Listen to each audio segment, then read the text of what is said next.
పాక్ ఆక్రమిత కాశ్మీర్లో ఉద్యమాలు పతాక స్థాయికి చేరినాయి. పాకిస్తాన్ ప్రభుత్వం తమకి కరెంటు ఛార్జీలు పెంచింది, ధరలు పెంచింది, అట్లాగే అక్కడ ట్యాక్సెస్ ఎక్కువేస్తోంది. పాకిస్తాన్‌తో పోల్చుకుంటే తమని బాగా దోచుకు తింటోంది. అట్లాగే తమ ప్రాంతానికి సంబంధించిన సహజ వనరులు తాము దోచుకు తింటూ, తమని ఇబ్బంది పెడుతున్నారంటూ ప్రారంభమైనటువంటి నిరసన 3 రకాలుగా సాగుతోంది.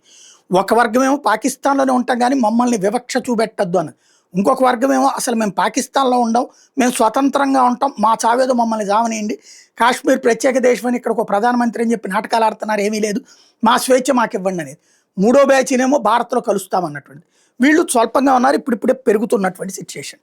ఇప్పుడు ఆ పీఓజేకే పాక్ ఆక్యుపైడ్ జమ్మూ కాశ్మీర్‌లో జరుగుతున్న ఉద్యమాలని అణచివేయడానికి పోలీసుల్ని, సైన్యాన్ని పంపించింది అక్కడికి పాకిస్తాన్ ప్రభుత్వం.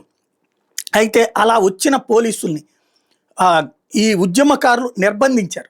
సమ్మె చేస్తుండగా వాళ్ళ మీద లాఠీ చార్జ్ చేయడానికి వచ్చిన వాళ్ళని నిర్బంధించి అక్కడ గదుల్లో పెట్టేశారు.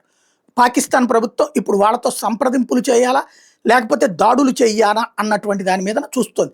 అందుకనే ఆసిఫ్ మునీర్, షబాజ్ షరీఫ్ అమెరికా వాళ్ళతో డ్రామాలు ఆడుతున్నారు. అక్కడ వాళ్ళతో వాళ్ళు గనక అమెరికా వాడు ఏం మాట్లాడకపోతే ఇక్కడ ఆ పీఓజేకేలో ఉన్న సాధారణ ప్రజల మీద దాడులు చేస్తారు. అమెరికా వాడు వాళ్ళ జోలికి వెళ్ళబాకండి, అంతర్జాతీయంగా అంత బాగా బ్యాడ్ పాపులర్ అవుతారు అనుకుంటే ఆగుతారు. చివరికి ఆ విధానికి తీసుకెళ్తున్నది పాకిస్తాన్.